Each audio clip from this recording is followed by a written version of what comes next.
राधे राधे। श्री हरिदास श्री कुंज बिहारी। कैसे हैं आप सभी लोग? आई होप कान्हा जी की कृपा से आप सभी लोग अच्छे होंगे और स्वस्थ होंगे। श्रावण मास महात्म्य अध्याय 25।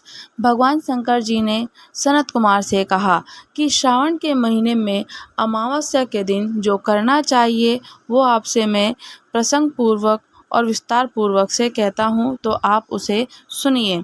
मैंने पहले महाबली, पराक्रमी, संसार विध्वंसक, देवतो छिंदनकारी दुष्ट दैत्यों के साथ रमणीय शुभ वृषभ पर आरूढ़ हो बहुत बार संग्राम किया, पर बाहुबली और पराक्रमी वृषभ ने मुझे युद्ध में कभी नहीं त्यागा। अंधकासुर युद्ध में उसने वृषभ के शरीर को छिन्न कर दिया था, जिससे उसका देह छिन्न भिन्न हो गया और रुधिर बहने लगा और प्रमाण मात्र ही अवशिष्ट रह गए। फिर भी धीरता रखकर जब मैं उस खल को मारने लगा, तब तक वृषभ ने मेरा वहन किया। मैंने उस नंदीश्वर में पराक्रम को देखा। मैंने अंधक दैत्य का वध करके प्रसन्न हो नंदी से कहा कि हे सुव्रत, तेरे इस काम से मैं संतुष्ट हूँ। तुम मुझसे वर मांगो। तेरे वर्ण अच्छे हो, निरोगी, बली हो और पहले से अधिक रूप वीर्य बढ़े।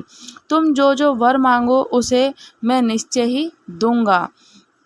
तुम जो भी वर मांगोगे मैं तुम्हें दूंगा। तो नंदकेश्वर ने कहा कि हे महेश्वर, मुझे कुछ नहीं चाहिए। आप मेरे ऊपर संतुष्ट हैं तो इससे बढ़कर और क्या वैभव होगा। भगवान शिव, फिर भी संसार के उपकार के लिए आपसे याचना करता हूँ। आज सावन मास की अमावस्या है, जिसमें आप मेरे ऊपर संतुष्ट हो, जिसमें गौ के सहित मृतिका के बैलों का पूजन और आज ही अमावस्या के रोज कामधेनु जी के दृश्य जन्म हो। इस अमावस्या को और भी वर दो, जिसमें इच्छित वर प्रद हो।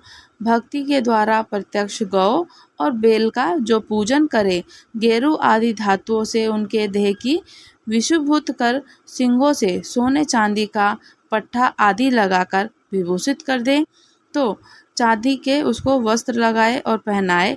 दोनों सिंगों के रेशमी गुच्छे बांधकर चित्र विचित्र नाना रंगों के मिश्रित कपड़ों को पीठ पर ढककर काष्ठ में रमणीक सुमधुर शब्द करने वाले घंटों को बांध दे और दिन के 8वें हिस्से में गांव के बाहर और शाम को फिर गांव में ले आए।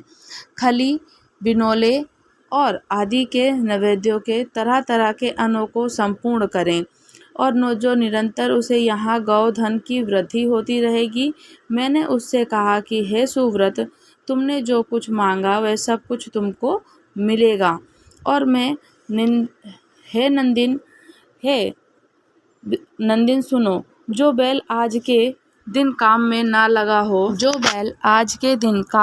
लगा हो और केवल भूसा खाता हो, वह जलपान करता हो, उसे महावीर बलवान पोल नाम से ही कहते हैं।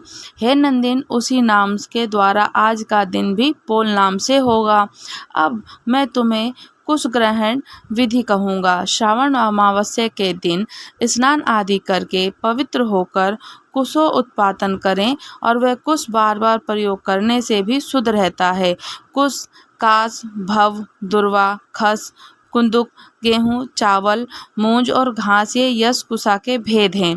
ब्रह्मा द्वारा नैसर्गिक उत्पन्न दर्भ में सब पापों को नष्ट कर देते हैं और स्वास्तिकार हो यह मंत्र कहकर पूर्व उत्तर के बीच ईशान कोण में मुख करके हे फुट इन मंत्रों के द्वारा एक ही बार में कुश का उखाड़ना चाहिए।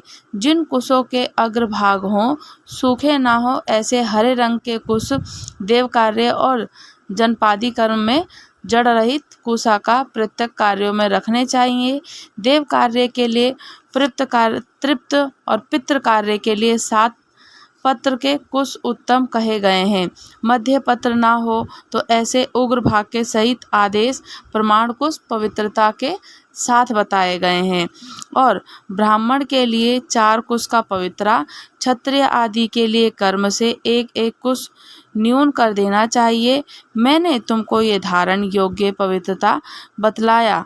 उपवनार्थ के लिए वर्णों के लिए 2 पवित्रा होती है और 50 का ब्रह्मा और 25 की विशिष्टर और पवित्रा को आचमन करते हुए समय हाथ से ना निकले विकेट अग्नकार्य और पाद संपादित कर देना चाहिए और पवित्रा त्याग देनी चाहिए। दर्भतुल्य पुण्यदाता अन्य कोई पवित्रा पापनाशक नहीं है।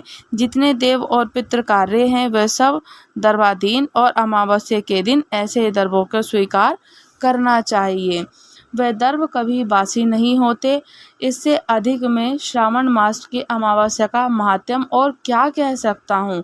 श्रावण मास में मनुष्य को जो अन्य कार्य करने होते हैं वह सब मैं तुम्हें बतलाऊंगा। श्रावण मास महात्म्य अध्याय 25 समाप्त हुआ। राधे राधे। श्री हरिदास श्री कुंज बिहारी। अगर आप लोग हमारे चैनल पर नए हैं, चैनल को लाइक शेयर सब्सक्राइब करना बिल्कुल भी ना भूलें और मुझे कमेंट्स करके ज़रूर बताइएगा कि आपको कथा और चर्चा कैसी लगी। राधे राधे।